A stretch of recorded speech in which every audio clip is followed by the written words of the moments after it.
Good morning, everybody. Welcome to another episode of Coffee Hour with Paul. Here we are, Thursday, day after Christmas. Hope everybody had a wonderful Christmas, spending it with family and friends, and are geared up to get back to work. Again, many of you may be off still the day after. And if you are, that's an awesome thing. And many of you have given off the entire week. You know, that's awesome as well. So, good morning, Frank. Welcome. Dan, good morning. Welcome to the live stream. So for those that don't know, my name is Paul Abernathy. I am CEO and president of Electrical Code Academy Incorporated. And I am the guy that brings you podcasts and videos on all different types of topics. I don't bring you videos on how to put in a receptacle and put in a switch because, again, they're a dime a dozen all over social media as well as on Facebook. And YouTube. So I'm not sure I would watch those videos. So I don't know if you would, but maybe you will. But at the end of the day, I talk code and all things code related and business related. If you have some kind of business questions or whatnot, that's the kind of thing that I get into. I'll pretty much try to answer any question I can on those type of topics. And we created Coffee Hour with Paul in the mornings to kind of get your day started and be able to get you to ask questions to take out into the job site and start the debate at the water cooler. That's what we're all about, getting you going. Good morning, Dad to the Bone. Good morning from DC, right up the road here. And TJ, good morning. Thank you for joining me as well. All right, so before I get started, I do want to let you know, again, what we do. We create courses to teach people the National Electrical Code, whether you're licensed or you're not licensed. If you're trying to get into the trade, we have Electricity 101, we have residential, we have commercial wiring, which is focused around code. And then, of course, if you're exam prepping, we have our fast tracks programs for exam prep. But we also have grounding and bonding course, as well as we have our Mastering the NEC course, which is great for post-licensing, just having that code book in your pocket, kind of be able to ask questions and interact, because those programs include what's called the Fast Tracks Interact, which is a feature that allows you to post questions directly in the course material. You can upload images, screenshots, whatever you want. Use it on your phone, take a picture of something and post it up there in Mastering the NEC, and we'll comment on it and give you any feedback. So those are the kind of things that we have. So I'm going to get that out of the way. Also, we have databases of exam prep questions, like over 700 question database. If you're studying with somebody else or you just want to hone your skills, we have that as well. And not to mention, we have neat merch, shirts, hats, all kinds of stuff, and always adding more over on our store. So got all that out of the way. Exits on the left, bathrooms on the right, all that good stuff's done. And if you're looking for continuing education, we do have a partnership on continuing education. Just go to our website. You'll see the link under the courses for continuing ed if you need to get your hours. I have to, like everybody else, I have to get my hours in Virginia here in the next couple months, as well as my Texas hours are coming up. So I'm going to have to do that just like everybody else. I used to give my own and teach my own in the butt seat type classes, but we stopped doing that for the partnership now. So I do the partnership just like everybody else. I go through the courses just like everybody else. All right. So today we're going to talk about a topic. I was asked a couple weeks ago to talk about this topic.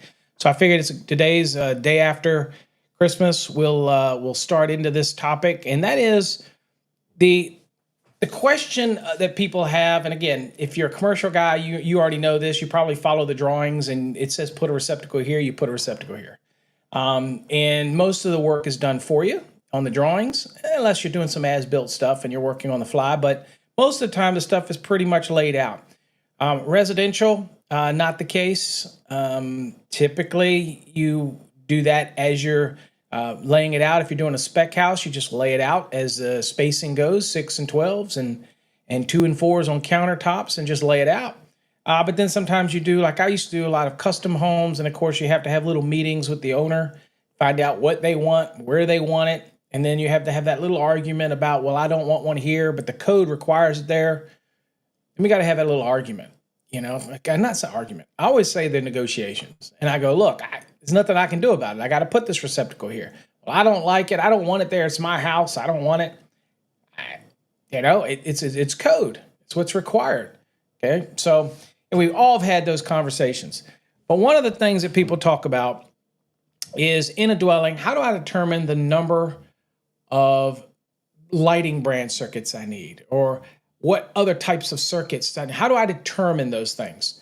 What's required? What's not required?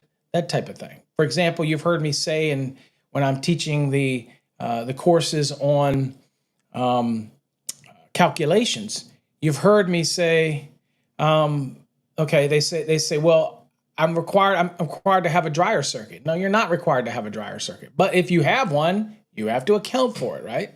And then they say, well, I have to run separate branch circuits to the garage, but I have to count that load in my load calc. And no, you don't. Same with the bathroom. You got to run the branch circuit, but minimum of 120 amp, but it doesn't have any value on it. You don't put 1500 VA on it like you would for the small appliances or the laundry. So a lot of those things can be quite confusing for folks, whether you're seasoned or not, or a lot of times when people are doing it, they're just used to doing it and they don't really question what they do.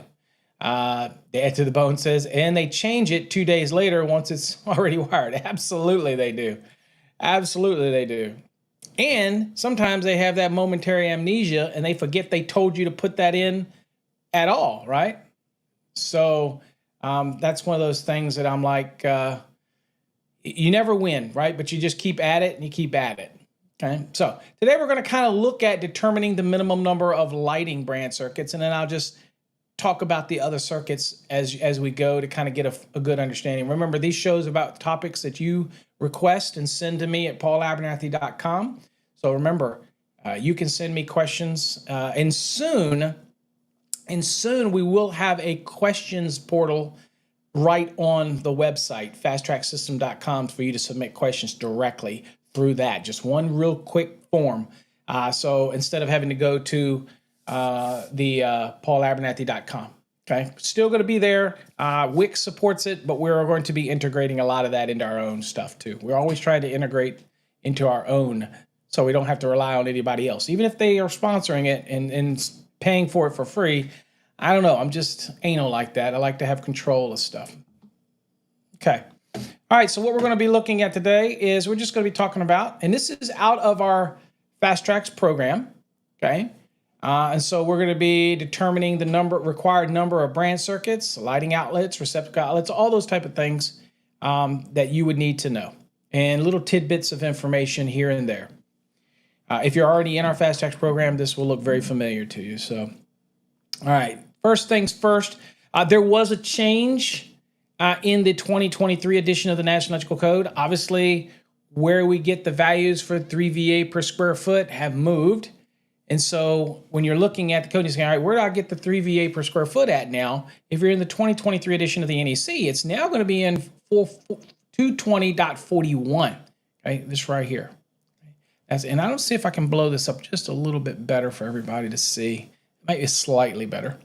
All right, so it's in 220.41. And of course, if I take you over to the NEC, here you see a lot of grayed out information. This is out of the 2023. This is Link, by the way. People ask me all the time, how do I get the code book on the screen? This is Link. This is a product that you can purchase from NFPA. It's a subscription, annual subscription, but basically you use on any of your devices. And it gives you code books, and it goes back a couple editions. Plus, you can get access to all the other NFPA documents if you need them as well. So here you see 220.41, and this is the minimum unit load. If it's a one family, two family, or multifamily dwellings, okay, this is the actual dwelling units that are in a multifamily dwelling. It says the minimum unit load shall not be less than 3 VA per square foot. Okay, so that's what we're working off of, 3 VA per square foot. Now, in a dwelling, for example, and we've been through this before, when you're taking the measurements using outside dimensions and you're getting whether it's 60 by 30, whatever those dimensions that you have for that dwelling, that's where you're going to do the 3 VA per square foot. So if it is a certain size building, you got 2 floors, then you're going to do, again, the width times the length and the outside dimensions, and you're going to do that value, and you're going to multiply it by 3 VA, and it's per floor. Okay. All right. So once you do that, You will be able to throw some demands in there, as again you'll see that we'll talk about. But at the end of the day, when it comes to the 3 VA per square foot, that is going to include not just your lighting, your general lighting, but it's also going to include your general receptacle loads as well. Okay, so the ones that you're laying out around your living room, the bedroom, and all that. So no additional VA is needed in your calculation, right? All right, so the unit load includes the following lighting and receptacle loads, okay? People ask this all the time. No additional load calc is required. So all general use receptacles, outlets in 20 ampere range or less, so 20 amps or 15 amps, already included in that 3 VA. And this also includes the receptacles connected to the circuit specified in 210.11C3 and C4. So that is the outlets that are connected for your bathroom as well as for your garage, okay? General applications, all already included in there, okay? No, yeah, garage, okay? Yep. So right here, you see this is the bathroom, okay? No additional VAs required, but it's already in there. And of course, the C4, and I don't know if C3 will let me go down to CC4. No, it won't. That is your garage. So your receptacles in your garage, no need for an additional VA. It's already covered in 3 VA per square foot. The receptacle outlets that are installed outdoors, front and back, that type of thing, already covered. All right, so that is E, outdoor outlets, already covered. 1 family, 2 family, okay, at least 1 receptacle outlet readily accessible, not more than 6.5 feet high, at front and back of the dwelling, already covered. Okay, so that circuit's already covered. So we're just kind of looking at what all is included in that 3 VA per square foot, already in it, okay? Nothing extra you have to do. The lighting outlets.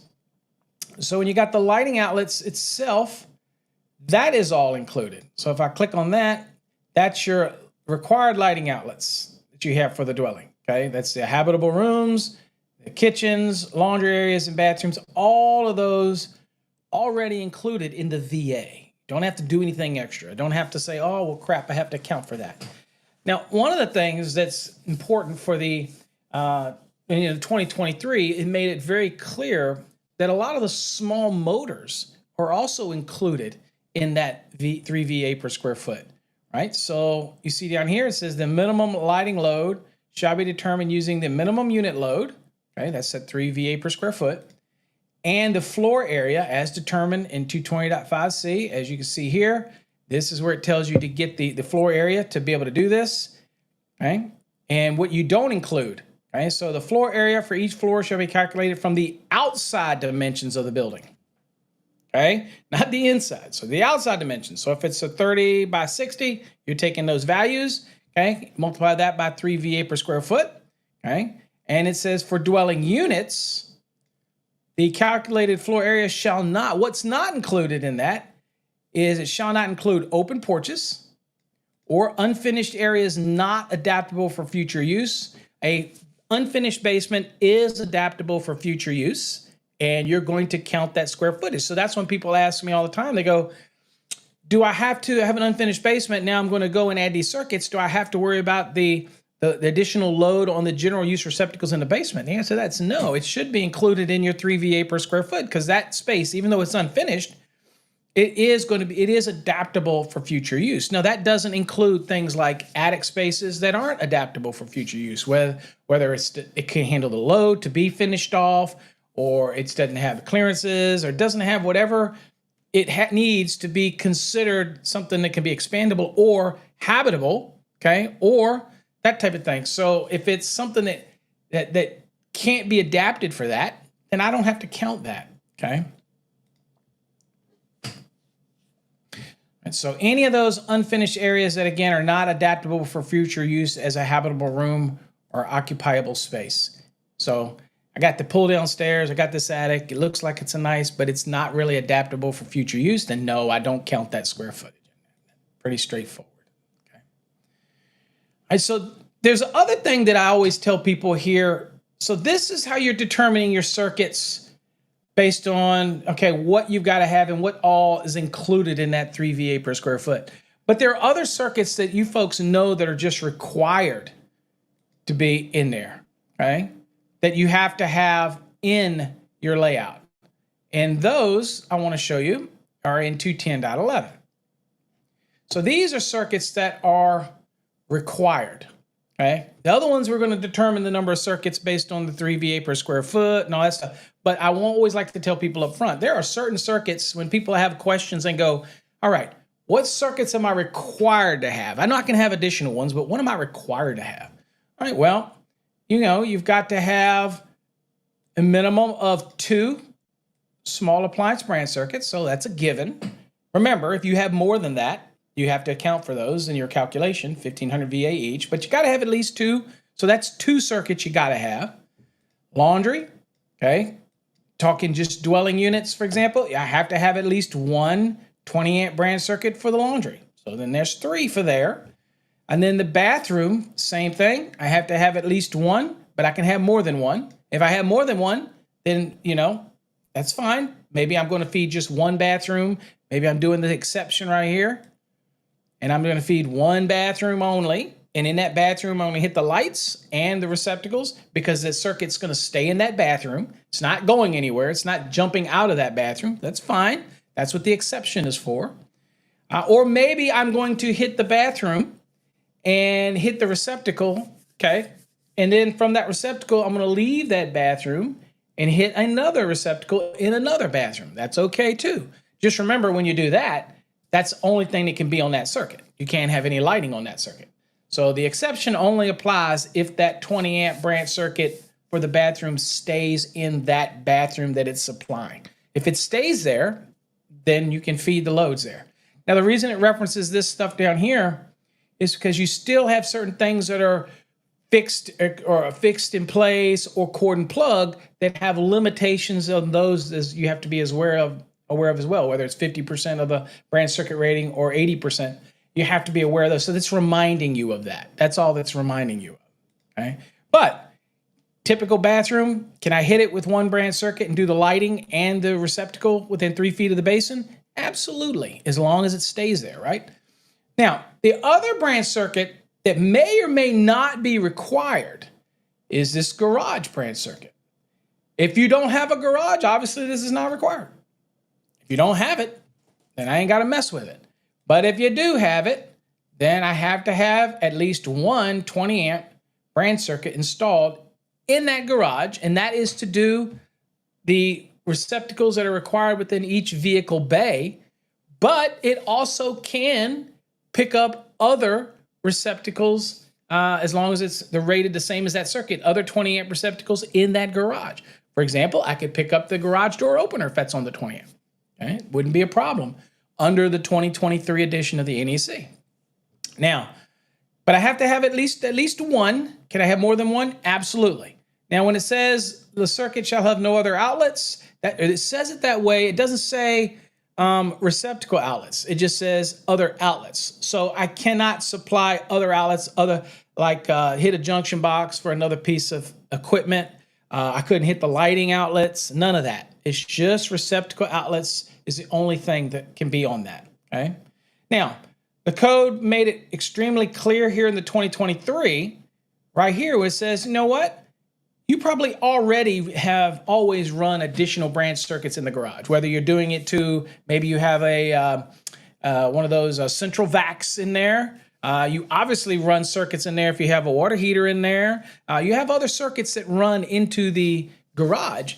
But up to this point, it was implied by many people would look at this and say, well, only the circuits that can be run to the garage are 20 amp. That's not true. So to clarify that, and sometimes this isn't, people look and says, oh, it's a code change.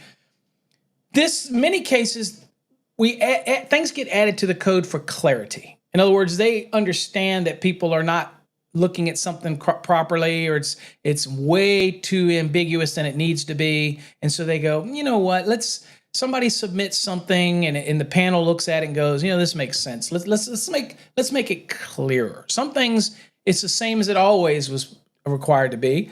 And then in some cases it says, well, let's make things a little clearer. Okay, so additional branch circuits rated 15 amperes or greater shall be permitted to serve receptacle outlets other than those required by 21052G1. So I can have separate circuits. So yes, I can have a separate 15 amp in there for something specific that I plug into it. Okay, that's fine. Code allows that.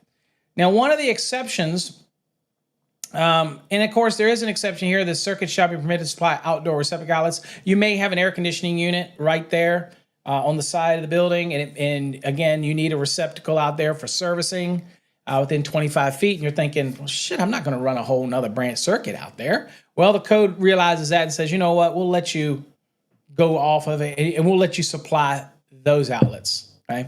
And those receptacle outlets, and be done with it. And that's what the exception here is. But the second exception right here, this exception is almost the same as that bathroom exception that we saw. Whereas if it's just one bathroom and the circuit's not going to leave that bathroom, dude, I'll let you run one branch circuit there, and I'll let you pick up the lights and the receptacles. That's fine. You're not going anywhere. Okay, just be aware of the cord connected equipment that you may put on it or whatnot. That's why it makes reference to 210.23. Just be aware of that, because you might have a heat fan, light vent, something, and you got to be careful of what the amps it pulls when you're putting it on that circuit. But other than that, we're okay with it. So the same thing for the garage. We're saying, look, if it's the 20 amp circuit and it's supplying a garage and it's only one vehicle bay, just one bay, all right, then that's okay. Then we'll let you put the lighting on there. We'll let you put everything in that garage on there. Again, that's germane to the 20 amps. That time we'll be fine. We're fine with that. But that is only if you have that one garage, that one vehicle bay. That's it, right? And that's what it allows on that.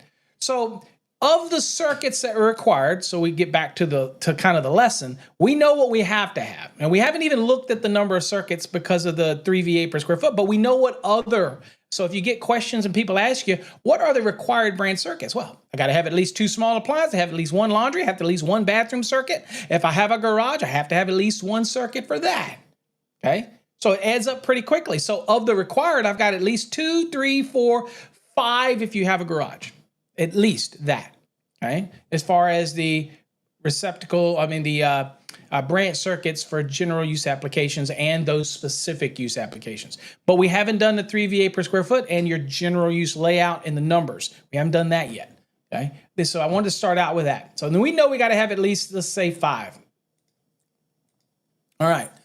So that's where we're at with that. And as you can see, we did talk about what can and what can't be on it. So as you see here, the general use receptacles now we're back to that 3 VA per square foot. 20 amperes or less, including receptacles connected to the circuits. Again, there's the bathroom, there's the garage. They can be on it. The receptacle outlet specified in 210 to 52, that's the outdoor receptacles. They can be on it. And of course, the receptacles outlets in basements, garages, and accessory buildings, again, are going to be on that. Okay, so it's part of that 3 VA per square foot. That's why you saw us say the bathroom, there's no load. There's no additional 1,500 VA. It's just run the branch circuit. The garage, same thing. Just run the circuit. It's fine. It's all part of that 3 VA per square foot. Still got to run the branch circuit. But as far as the load count goes, it's already baked into the 3 VA per square foot. Now, again, for dwellings, motors rated less than 1/8 horsepower and connected to lighting circuits shall be considered part of the lighting circuit. Why is this important? Well, for years, people tried to gain the 220.53 appliance thing where you could have when you have 4 or more fastened in place appliances, then you're able to take the 75% demand. And so they made it very clear what you can and what you can't use for that. So in this case, they were using something as simple as bathroom fan motors to try to gain the appliance allowance in smaller homes, that type of thing. It reduced the size of the service. I think that's getting petty, but that was kind of what was happening. So now they made it really clear that those really small little exhaust fan motors, 50 CFM, all those things like that, they're typically going to be less than 1/8 horsepower. They're hooked onto the lighting circuit in the bathroom, for example. It's already included in the 3 VA per square foot. Don't worry about it. No extra for that, okay? Now, of all this, you're saying, okay, I know how many circuits I need for the small appliance, laundry, blah, blah. I get that. So now we're talking about that general use circuits. How many? Well, step one, again, is 3 VA times the square footage. So I need to know what the square footage is, right? So let's just do one and just throw a number out here just to say. Let's say we have a 1,200 square foot dwelling. It's a really small dwelling, but again, 1,200 square foot. So 3 times 1,200, it is 3,600, as y'all can see there.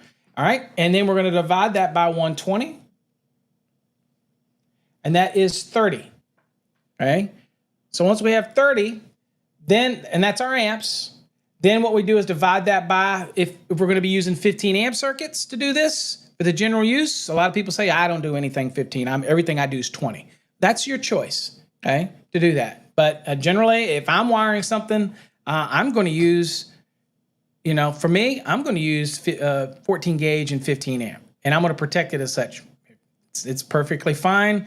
And there's so much diversity involved in some of those rooms that we're working with, and I'm not worried about it. You may different. You may say, no, I'm running 12 for everything. That's fine. It's your choice. All right, so divide this by 15, and that equals 2. So in order to do those general use receptacles, not the ones we talked about that require different circuits, but the general use, then we're into a situation where we say, okay, then in our case, I need a minimum of 2 15 amps. Now, if that had been the same value and I divided it by 20, then it'd be different, right? So it's 1,200 times 3 is 3,600. I'm going to divide that by 120. That is 30. And then I'm going to divide that by, 30 divided by 20. And that is 1.5. Well, you can't have a 0.5 of a circuit, right? So you'd still go up to 2, okay? All right, so anyway, let's kind of look at some of the numbers, if you can see them on the screen. So as far as square footage, how it works out, you'll see that one 15 amp lighting circuit, for example, for every 600 square feet. So there is some people that will look at it that way and shortcut it. And they'll say, okay, I have, just like we did, a 1,200 square foot, then we said it was 2. Well, you can do one general lighting, let's say, which again picks up general use receptacles. You could say every 600 feet is one circuit. And if you knew how many square footage you had, that's how you'd work it out. Same for the 20 amp. 20 amp will get you about 800 square foot per 20 amp general use circuit, okay? We got Bryson, good morning from Kentucky. Thank you for joining me.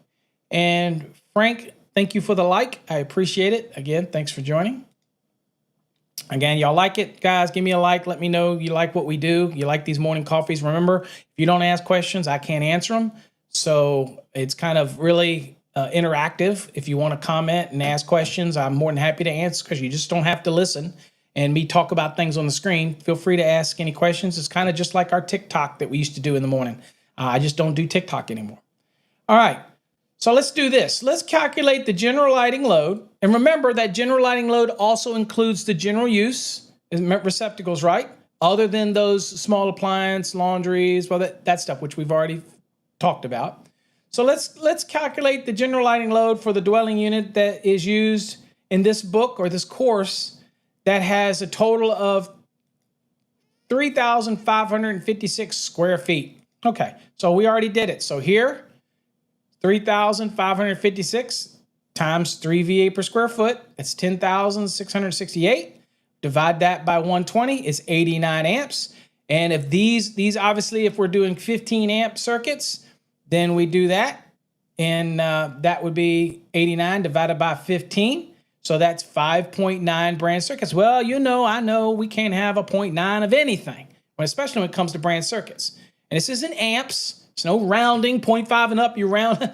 No, we just know that when it comes to circuits, you either have a circuit or you don't. You can't have partial circuits. So if I've got 5.9, it would be no different if I had 5.1.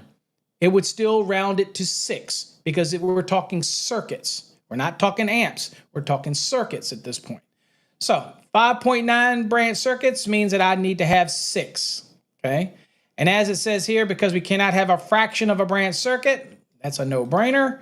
Then we round up to the next, okay? So for 15 amp circuits, we have to have a minimum of 6, okay? Now, we get the same answer if you want to use that little nifty rule of thumb to remember, rather than trying to think about the 180 VA per strap, because that's more commercial, that's not residential, right? If you think of it and we try to use this rule of thumb, quick way for you to do this, little tip in your pocket.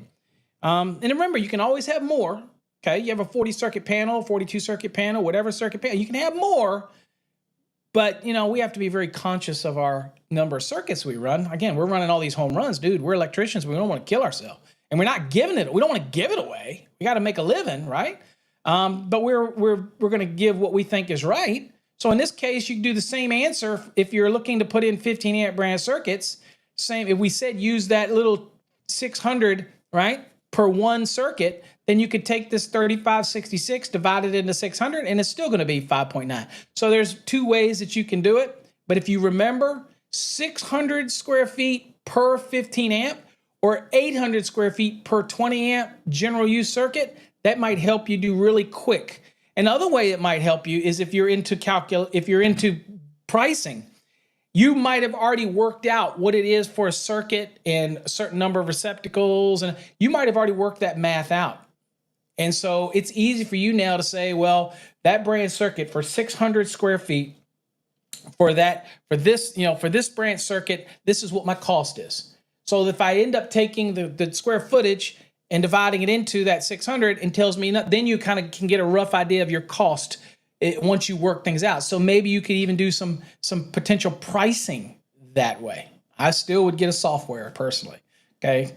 And y'all know my recommendation is Best Bid Hybrid Pro, but there's a lot of them out there. Richard, good morning from Anaheim, fast track student.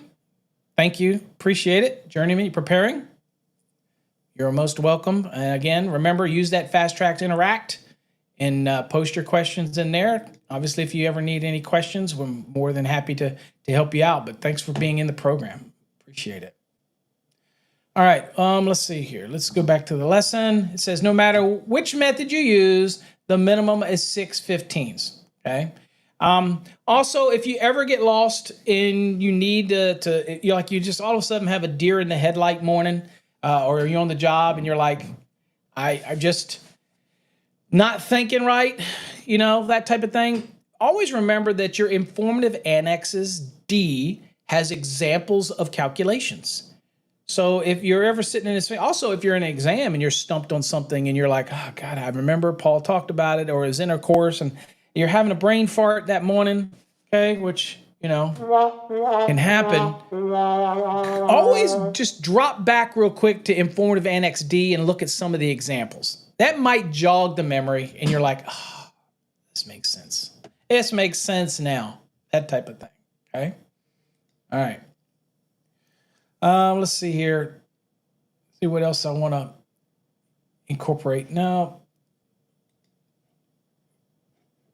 Yeah, let's see here. That was pretty much what I wanted to cover for this lesson. But let's talk about, let me see real quick if we're going to get into the load. I want to get into some loading. This was a question. I'll see if it'll let me get to there. Real quick, let's talk about this real quick. So the electricians out there, knowing that we know how to calculate it out and we know we're required to have how many circuits. Can you have more than that? Absolutely. One of the things that dictates the number of circuits people want to question is they'll say, well, how many things can I have on a circuit, right? They'll say, like, can I have 8 receptacles and 2 lights? Or what's the layout and how many things can I have?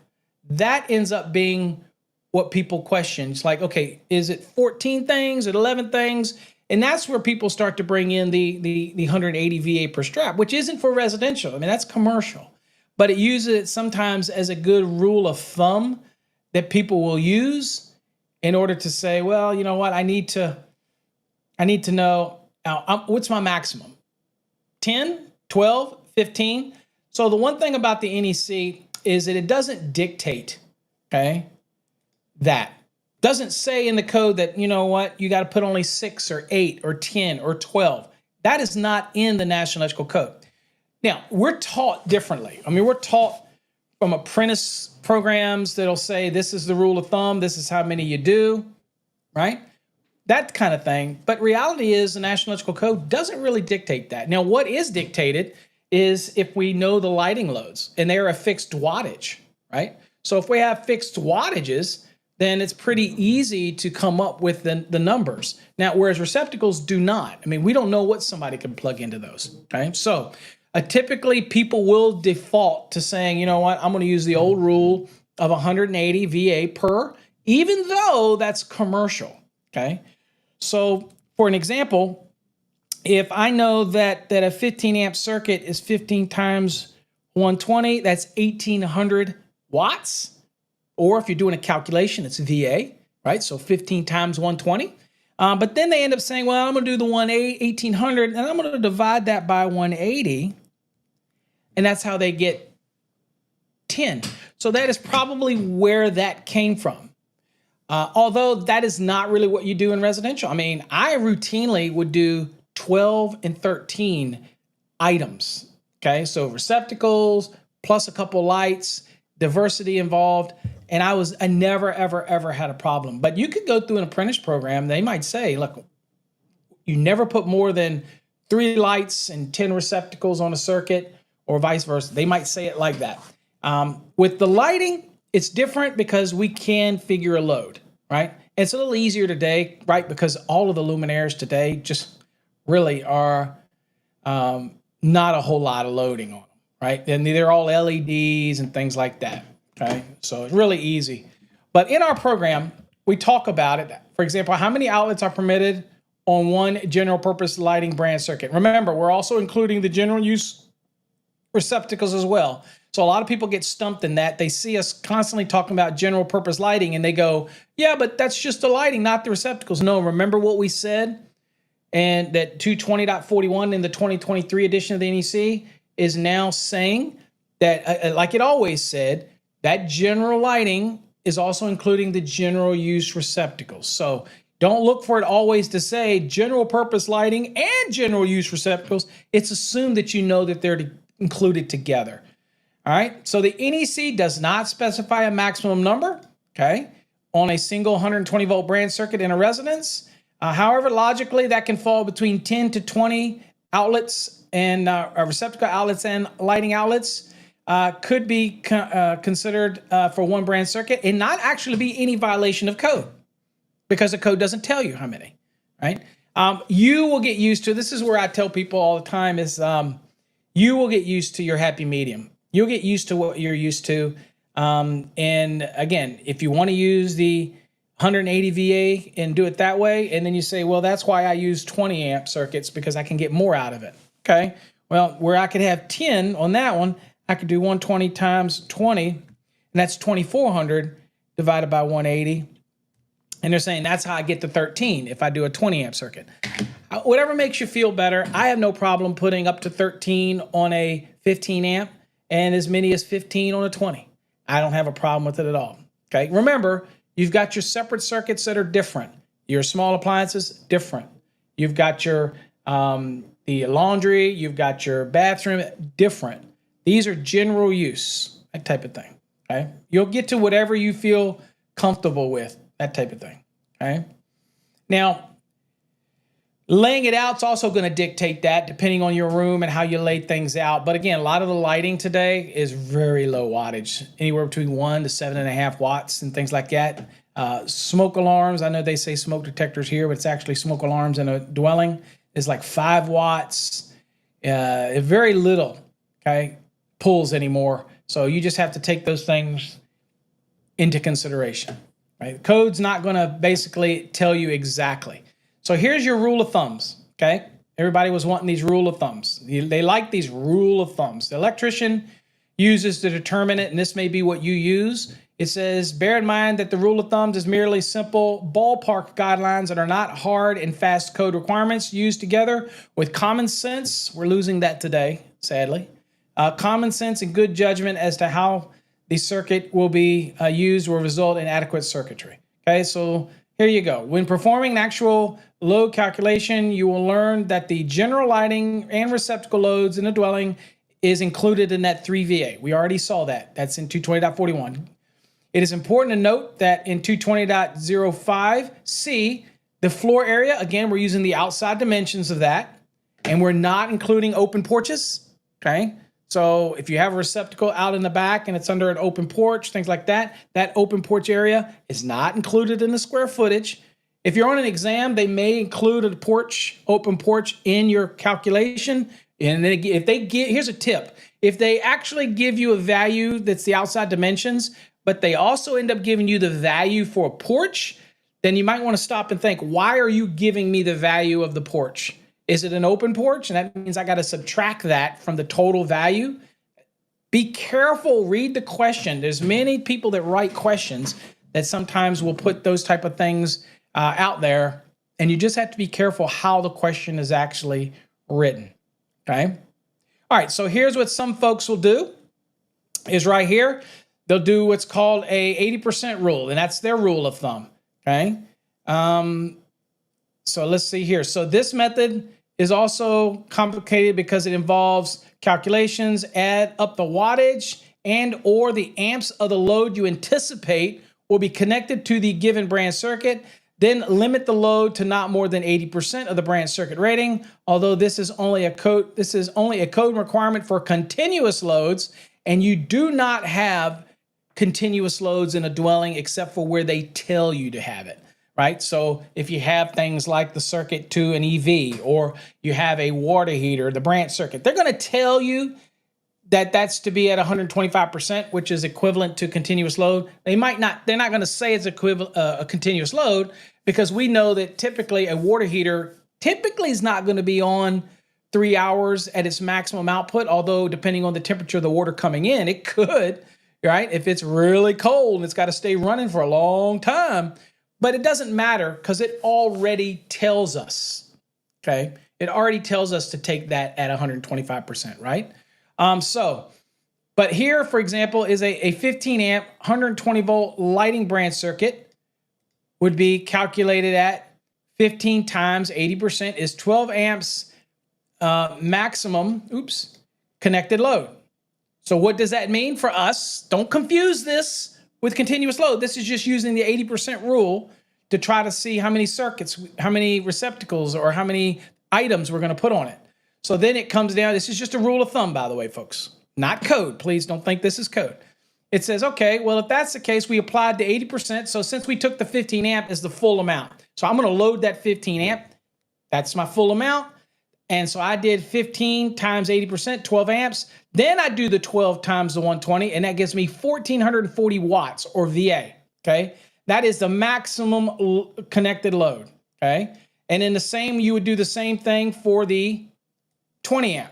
Now, the only negative thing to this, in order to use this rule of thumb, you're going to have to know the loads, and you're going to have to add up the loads and calculate the loads, which is why I do not like this rule of thumb, because then you have to have, and most electricians, when we're doing the early stages of it, we don't really know what's going to be plugged in there, right?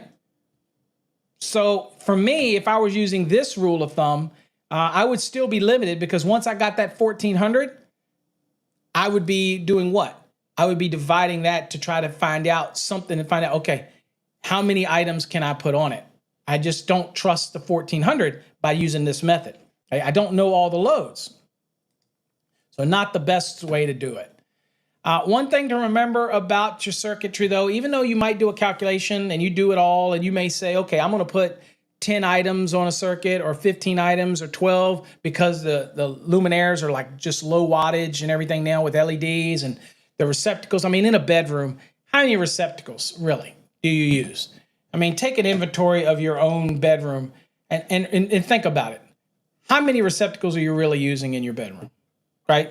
So if I have 2 bedrooms and I want to run one branch circuit to that, and I put both bedrooms on one circuit. You might say, oh, I'm worried about that. How many receptacles and what's your load do you ever really put? Here's some homework for you. And tell me on the next coffee hour. Take your amp probe and go put it in just your normal day activity in your master bedroom. If you got a TV in there, turn your TV on. Turn a lamp on if you got it on there. Take a measurement, okay, of the load that you're pulling in your bedroom. Okay? Not what you're thinking like, well, I could bring in, I might have my big air compressor for my blow up doll. And some of you out there, you know who you are, or whatever you need. That's not what we're talking about. Okay, we're talking about general use receptacles in things like the bedrooms, things like your living rooms, your loads. They're very diverse. So when you think about the circuitry and you're laying it out, again, you can get quite a few receptacles. Now, you are required to lay these circuits out and divide those loads evenly. So we really don't want a circuit that has 20 outlets on it. Okay, when I say outlets, that's lighting outlets and receptacle outlets. And then turn around and have another one that's at 3. Okay, we want to try to keep things divided evenly. And again, that just makes sense. And most electricians are going to do that anyway. I mean, why the hell would I do that? Why would I load one circuit up and then the other circuit not? That type of thing. The other thing that I used to say to people when I used to teach my apprentices is if I stuck to about 13 items per circuit, somewhere in that nature, that if I was doing something and all of a sudden the homeowner came and said, you know what, I'd like to have an extra receptacle here or there, I could pop it off of that circuit. It wouldn't cause me to go, Jesus Christ, now I got to run a whole nother circuit. No, I kept it right around 13 items. And that way, if the owner popped in on me, and as they always do, and say, well, I'd like another one here. I'd like you to put one up high because we're going to be putting in a flat screen. And now I want it up there, always after you've already finished, right? As it was pointed out before, as a dad to the bone pointed out, they always want it after because now once they do a walkthrough and they look at everything, right? They're like, okay, well, yeah, I'd like to have this in here, there, that type of thing. So it always ends up affecting us. So I like to keep it pretty light, and I still think 13 is a good, happy number for receptacle outlets and lighting outlets. Okay, that type of thing. All right. So that's how I would do it if I was laying it out in the number of circuits, and I've worked it out. So that's just what my happy feeling is about 13. Now, if I'm doing a 20 amp circuit, which I told you I rarely do, but even when I do the 20 amp circuits, I try to stick to that same 13. Keep it simple for me, especially because if I'm loading up the 20s, maybe I'm doing something like small appliances, and I try to keep it. Now, it might fluctuate depending on the number that I have, but you have to remember your small appliance 20 amps, not only picking up the countertop, but now it's picking up the room as well. So I try to balance those out, that type of thing. But 13 tends to be my good number. Yours may be 11, maybe 10, maybe 15. You've never had a problem. Beautiful thing about the code is it doesn't dictate that. It lets you dictate it. Now, when you get to commercial, then it's different because commercial, it actually presents us a value, okay, that's per strap, okay, that type of thing. So anyway, just to end on a nice little drawing, this would be a typical layout. Here's your panel, hitting the first one, over here, hitting here. But as you can see, you're also allowed to put the lighting on it. Another misconception that people say, the reason that we're allowed that 3 V8 per square foot is that it's going to allow you to do the general use receptacles and general lighting. Can they be on the same circuit? Absolutely they can. Now, when you have those requirements like the small appliance branch circuits, obviously that can only be for the small appliance branch circuits. You're not going to be hitting any microwave on that. You're not going to be hitting any lighting outlets on that. Right? Now, that does have some allowances for you to do certain things like hit a clock. Nobody does that anymore, but you have a clock, recessed clock receptacle. Okay.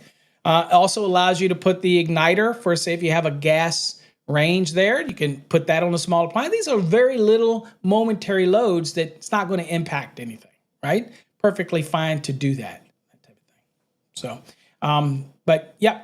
And one of the big changes for the 2023 well, I guess we had more of it. It came in more of the 2020, but is now you have the expanded requirements for the protection in these specific appliances here for GFCI. So in other words, people ask, the dishwasher, it's in the kitchen, okay? If it's a receptacle and the receptacle is over underneath the sink, adjacent to the dishwasher, for example, okay? The question is, is it required to be on GFCI protection? Well, all we look up here is you see now under, there we go, 210.8. If you go down here, right here for dwellings, you see kitchens. So all 125 volt through 250 is now required. Okay. So whether you hardwire that dishwasher or cord and plug it, it's GFCI protected, that type of thing. So all of those things you have to be aware of. The code's rapidly changing. AFCIs are also getting required. And here's AFCIs 210.12. Many of you don't like the AFCIs, but what does it say right here? Kitchens.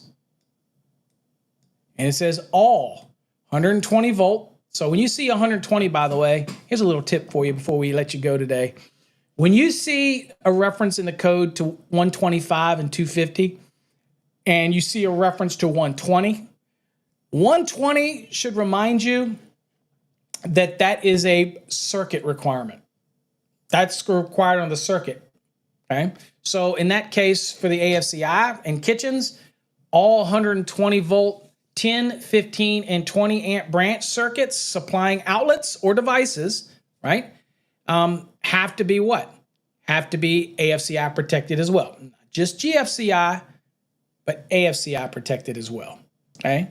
And that's just kind of, when you see that 120, what does that tell you?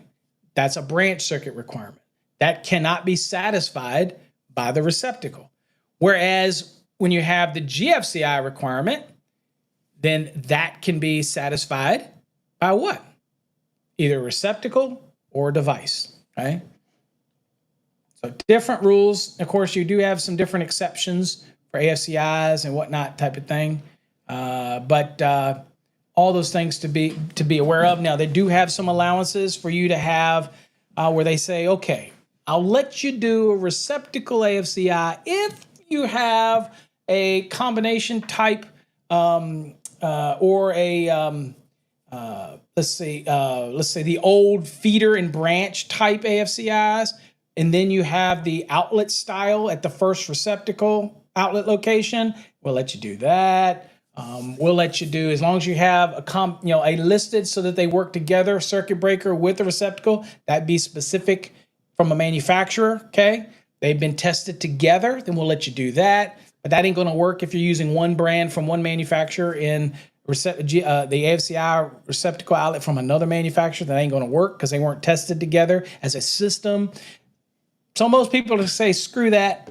I'm gonna put in, if I have to put the AFCI in, I'm gonna put the combination AFCI, which is combination means arc fault and series and parallel protection. Remember, combination does not mean AFCI and GFCI. That's dual function. There may be some applications where all you can do is put in a dual function.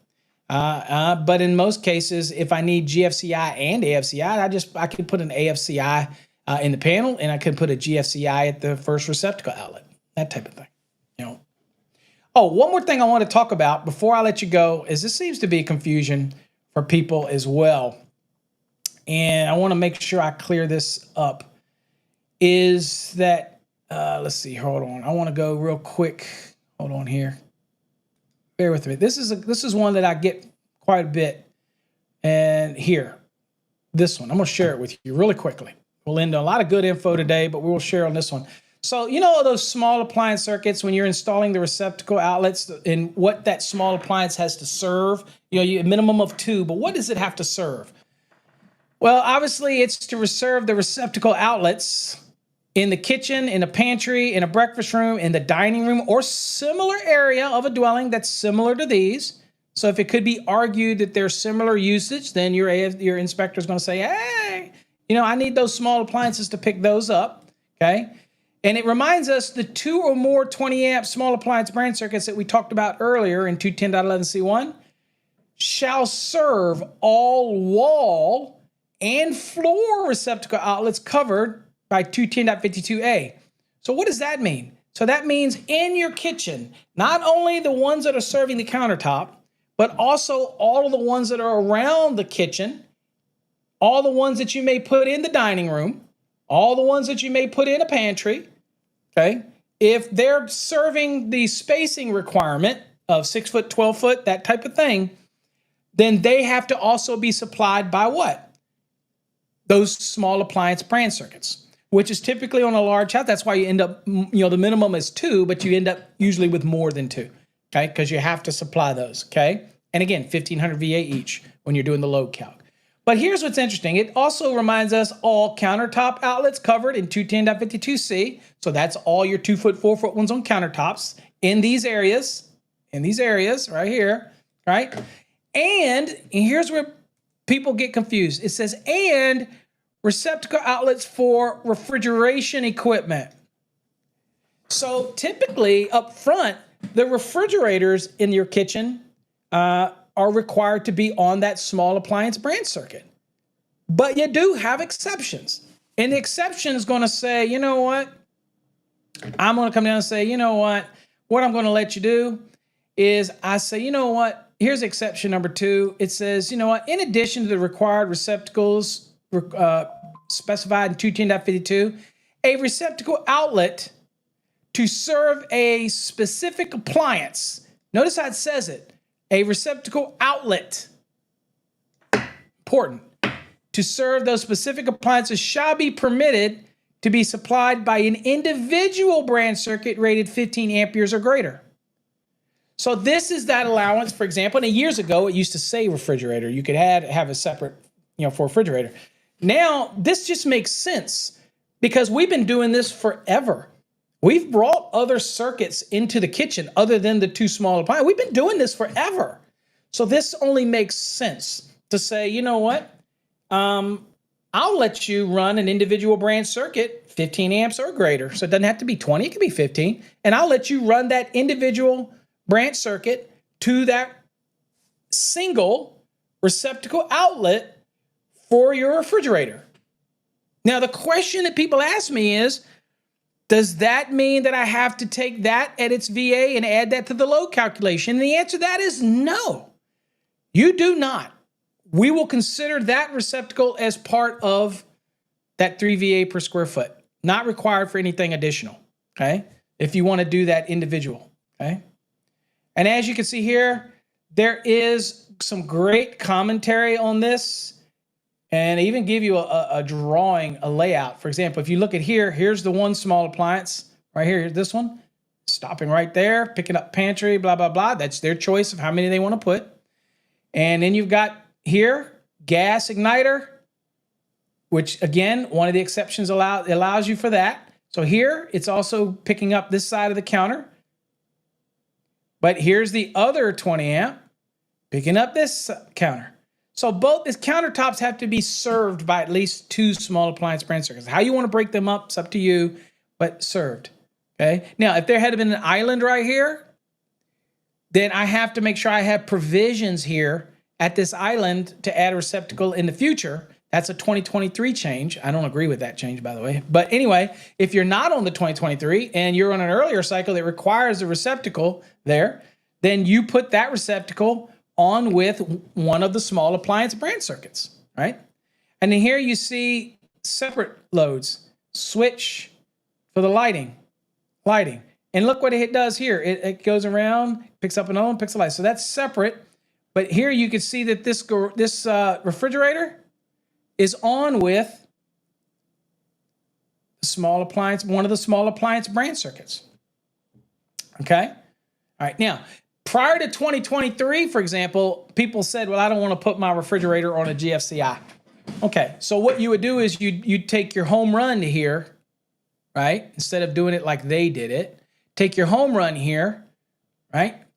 And then you would hit your first receptacle input, and I wouldn't do it here because that's a allowable clock receptacle. But you'd hit your first receptacle would be your refrigerator. You wouldn't put the GFCI in there, and then you'd hit the first one on the countertop, right? That way, everybody was worried about GFCI and fridges. Not an issue, by the way. If there is an issue, then something's wrong with the refrigerator. I'm just saying. But now it's not even an option. It has to be GFCI protected. And of course, common sense would tell you you can't put the GFCI behind the refrigerator because 210.8 says it has to be readily accessible. So in this case, it looks like you either put it right here at the first receptacle or you do it back here at the panel.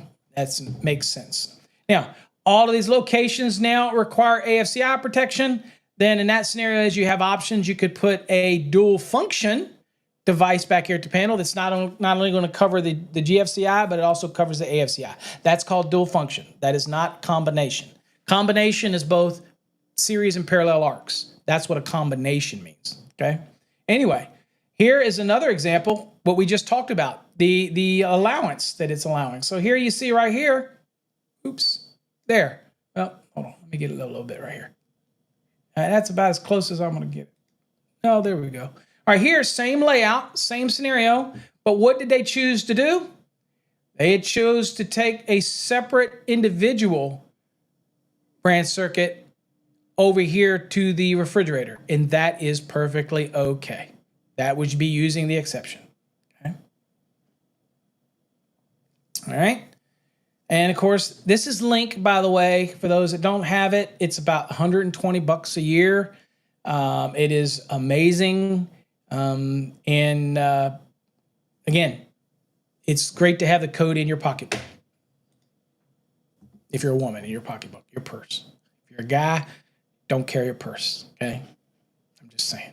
Unless you're one of our generals in the military, and I think most of those carry purses. All right.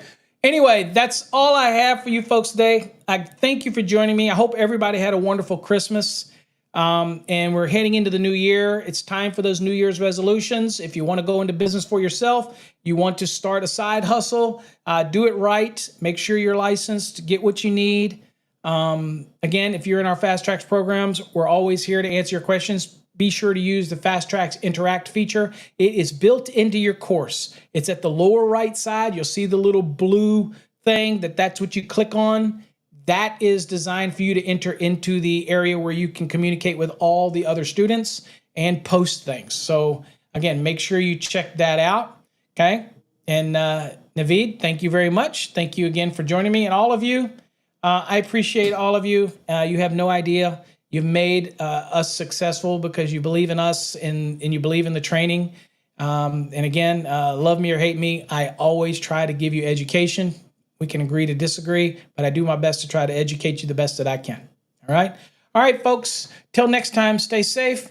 God bless. And catch us on another episode of Coffee Hour tomorrow morning at, you guessed it, 8 a.m. Eastern Time. Till next time, stay safe. God bless. Oh, and by the way, if you have topics you want me to cover, make sure you send them to us on paulabernathy.com so that we can actually make sure that I try to weave them into our coffee hours.